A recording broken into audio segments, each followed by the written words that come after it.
बंटी नाम का एक खरगोश माइलो नाम के कछुए को धीरे चलने के कारण रोज छेड़ता था। उसे अपने तेज दौड़ने पर बहुत घमंड था। बंटी माइलो से कहता था कि तुम बहुत आलसी हो। बंटी ने घमंड ही घमंड में माइलो को दौड़ लगाने की चुनौती दे दी। ना जाने क्या सोचकर माइलो ने चुनौती स्वीकार कर ली। बस फिर क्या था, दोनों दौड़ने लगे। कछुआ तो कहां दौड़ सकता था, लेकिन फिर भी उसने आत्मविश्वास के साथ चलना शुरू किया। थोड़ी ही देर में बंटी बहुत दूर निकल आया। उसने पीछे मुड़कर देखा, उसे माइलो कहीं नजर नहीं आया। उसने सोचा जब तक माइलो आएगा तब तक तो वह एक झपकी भी ले लेगा। वह इतना गहरा सो गया कि उसे समय का पता ही नहीं चला। कछुआ उसके पास से चुपके से निकल गया। बंटी की आंख खुली तो घबराकर उठकर भागा, लेकिन तब तक माइलो रेस जीत चुका था। बंटी का घमंड टूट गया और उसने माइलो से माफी भी मांगी। एक बार की बात है, एक घने जंगल में एक खूंखार शेर रहता था। वह शेर जंगल में जानवरों को बेरहमी से मारकर आतंक मचा रहा था, भले ही उसे भूख न हो। एक दिन सभी जानवरों ने एक बड़े से पेड़ के नीचे सभा बुलाई और कुछ निर्णय लिया। डरे हुए जानवर घने जंगल से होते हुए शेर के पास चल दिए। शेर के पास पहुंचकर उन्होंने प्रस्ताव रखा कि अगर वह मजे के लिए जानवरों को मारना बंद कर दे तो वे रोजाना उसके पास एक जानवर भेजेंगे। शेर सहमत हो गया, लेकिन उसने उन्हें चेतावनी दी। अगर तुम रोज एक जानवर भेजने का वादा करते हो तो मैं किसी दूसरे जानवर को नहीं मारूंगा, लेकिन अगर तुम अपना वादा पूरा नहीं कर पाए तो मैं तुम सबको मार डालूंगा। सभी जानवर सहमत हो गए। उन्होंने रोज एक जानवर चुना और उसे शेर के पास भेज दिया। पहले दिन लोमड़ी को भेजा, अगले दिन एक हिरन और फिर एक सूअर गया। एक दिन जानवरों ने एक खरगोश चुना। हाथी ने दुखी होकर खरगोश से कहा, आज तुम्हारी बारी है। खरगोश शेर की मांद की ओर धीरे धीरे चल पड़ा। रास्ते में उसे एक तरकीब सूझी। वह जानबूझकर धीरे धीरे चलने लगा और शेर के पास देर से पहुंचा। भूखे शेर ने खरगोश को देखकर दहाड़ लगाई। मैं कब से भूखा इंतजार कर रहा हूँ। तुम अकेले मेरी भूख नहीं मिटा सकते। अब मैं तुम्हें खा जाऊंगा और फिर दूसरे जानवरों पर भी हमला करूंगा, क्योंकि उन्होंने अपना वादा पूरा नहीं किया। तुमने आने में इतनी देर क्यों की?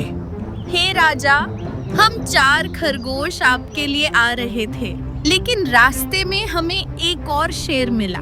उसने मेरे दोस्तों को खा लिया और मुझे आपके पास यह कहने के लिए भेजा कि अब वही जंगल का राजा है और उसने आपको लड़ाई के लिए चुनौती दी है। मेरे होते हुए कोई दूसरा राजा नहीं हो सकता। कहाँ है वह दूसरा शेर? मुझे उसके पास ले चल अभी। खरगोश उसे एक कुएं के पास ले गया। महाराज, वो दूसरा शेर अंदर है। जब शेर ने अंदर झांका तो उसे अपनी परछाई दिखाई दी। उसे लगा कि वह दूसरा शेर है, इसलिए वह जोर से दहाड़ा। कौन हो तुम? मैं राजा हूँ। हिम्मत है तो आओ। इसे अभी सबक सिखाता हूँ। शेर को इतना गुस्सा आया कि वह उसे सबक सिखाने के लिए कुएं में कूद गया। बचाओ, बचाओ! वह डूब गया और मर गया।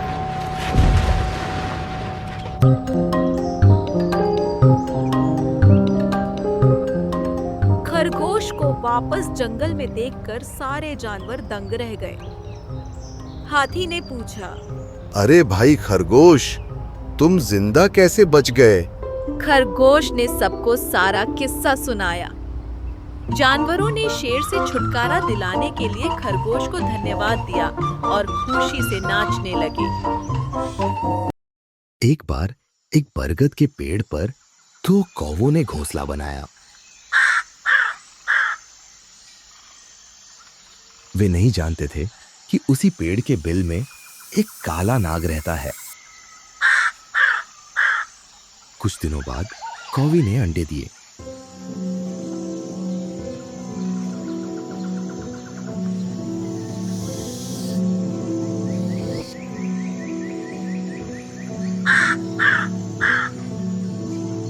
अगले दिन काला नाग पेड़ पर चढ़कर घोंसले के पास आ गया।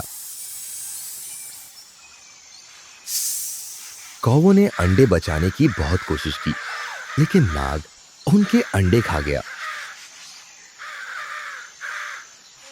दोनों कौवे बहुत दुखी हुए। तुम दुखी मत हो। हम इस मुसीबत से कैसे छुटकारा पाएंगे? क्यों ना हम बंदर दादा के पास जाकर इसका हल पूछें। ठीक कहते हो। जंगल में बंदर दादा सबसे अनुभवी और बुद्धिमान हैं। वे जरूर इसका हल बता पाएंगे। चलो। दोनों कौवे जंगल में बंदर दादा की खोज में उड़ गए। थोड़ी देर बाद वे बंदर दादा के पास जा पहुंचे और सारा किस्सा सुनाया। बंदर दादा बड़े बुजुर्ग और बुद्धिमान थे। उन्होंने कौ को समझाया, तुम परेशान मत हो। समझदारी से बड़े दुश्मन को हराया जा सकता है। पर कैसे दादा? हम क्या करें? इसके लिए तुम्हें महल में जाना होगा। महल में? पर वहाँ किस लिए? मेरी बात ध्यान से सुनो। बंदर दादा ने कौ को एक योजना बताई। योजना सुनकर वे बड़े विश्वास के साथ महल की ओर उड़ गए। नगर के ऊपर से उड़ते हुए वे महल जा पहुंचे। उन्होंने इधर उधर नजर दौड़ाई और एक पेड़ की डाल पर बैठ गए। उन्होंने देखा रानी अपनी दासियों के साथ तालाब में नहा रही है। रानी के कीमती आभूषण तालाब के किनारे रखे हुए थे। दोनों कौवे आभूषणों के पास जा बैठे। देखो, जो बंदर दादा ने बताया था वो मिल गया। तो हो जाओ तैयार। कौवे ने एक दासी का ध्यान अपनी ओर खींचा और रानी का हार अपनी चोंच में उठाकर उड़ गया। दासी चिल्लाई और सैनिक को मदद के लिए बुलाया। सिपाही, जल्दी आओ, जल्दी आओ। देखो, कौवा महारानी का हार ले गया। पकड़ो इसे। अरे अरे, जाते कहाँ हो? सैनिक कौ के पीछे दौड़ा। कौवे उड़ते उड़ते उसी बरगद के पेड़ पर जा पहुंचे जहां काला नाग था। कौवे ने हार काले नाग के बिल के पास गिरा दिया। पीछा करते हुए सैनिक भी आ पहुंचा। तभी काला नाग बाहर आ गया। सैनिक ने हार उठाने की कोशिश की तो काले नाग ने उस पर हमला किया। सैनिक ने बड़ी फुर्ती से काले नाग को मार दिया। सैनिक ने रानी का हार उठाया और नगर को चल दिया। शुक्र है, हार मिल गया। काले नाग के मर जाने के बाद दोनों कौवों ने राहत की सांस ली और बंदर दादा को धन्यवाद दिया। दोनों खुशी से अपने घोंसले में रहने लगे। एक बार की बात है, जंगल के घने पेड़ों के बीच एक भूखा सियार खाने की तलाश में इधर उधर भटक रहा था। उसका दुबला पतला शरीर और थकी हुई चाल साफ बता रहे थे कि वह कई दिनों से भूखा था। सूरज ढलने को था और तेज हवा जंगल के पत्तों और शाखाओं को हिला रही थी। इस तेज हवा में अचानक सियार के कानों ने एक अजीब सी आवाज सुनी जो पूरे जंगल में गूंज रही थी।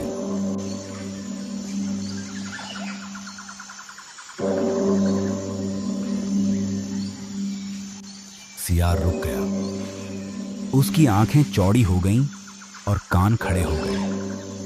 वह आवाज रहस्यमयी और डरावनी लग रही थी। सियार के मन में डर ने घर कर लिया। उसने खुद से कहा, यह आवाज तो बहुत खतरनाक लग रही है। मुझे जल्दी से अपने घर लौट जाना चाहिए। अगर मैं और देर करूं तो शायद कोई मुसीबत आ जाए। क्या पता पेड़ों के पीछे कोई जानवर छिपा हो जो मुझ पर हमला कर दे। सियार पीछे मुड़कर भागने ही वाला था कि अचानक उसके मन में एक और विचार आया। उसने सोचा, मैं ऐसी चीज से क्यों भाग रहा हूँ जिसे मैंने देखा भी नहीं है। क्या यह डरना सही है? मुझे ये पता लगाना चाहिए कि आखिर ये आवाज कहाँ से आ रही है। सियार ने अपने डर पर काबू पाने की ठानी। उसने गहरी सांस ली और धीरे धीरे बहुत सावधानी से उस दिशा में बढ़ने लगा जहां से आवाज आ रही थी। उसके कदम धीमे लेकिन स्थिर थे। हर कदम पर उसके कान आवाज की दिशा को सुनने और समझने की कोशिश कर रहे थे। रास्ते में पेड़ों की शाखाएं और घने झाड़ियां उसे और डराने की कोशिश कर रही थी, लेकिन अब सियार ने ठान लिया था कि वह पीछे नहीं हटेगा। थोड़ी देर बाद वह उस जगह पहुंचा जहां से आवाज आ रही थी।